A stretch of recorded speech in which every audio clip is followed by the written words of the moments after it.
Are we losing an opportunity here? I mean, could China effectively get ahead of us because they're embracing this drone technology in a way that we just aren't right now?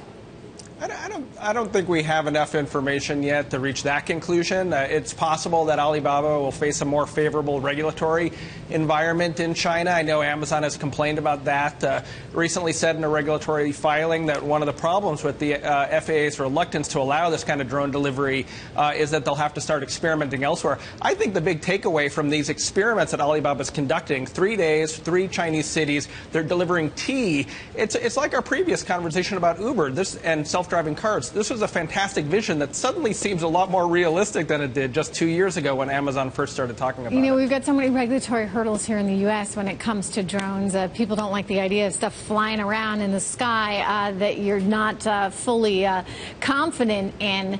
And there's been a lot of talk that we need to get a lot of regulation in place before Amazon's ever going to be able to do anything like this. Realistically, I mean, China here is doing it now. How long is it going to take us, do you think, Brad? Well, look, I mean, China, this is an experiment along the lines of the experiments that Amazon and others have run.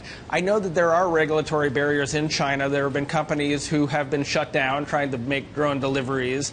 You know, I think everyone's has work to do to make the technology feasible, to make it safe, particularly the takeoffs and the landings in inclement weather, which you could imagine might be a little bit of a problem, and then to make sure there's a market for it. I mean, what they're betting here is that this is a faster way to do expedient, 1-hour delivery, maybe cheaper. You know, people love their Amazon Prime. They love their next day delivery. Will they pay to have something hurled through the air into their backyards? There's a lot to be worked at. For now, I'm not saying this is a PR stunt, but I think all these companies enjoy showing off their futuristic visions. Yeah, and hey, look, in a metropolitan area like New York or San Francisco, where you are, it's hard to envision, right?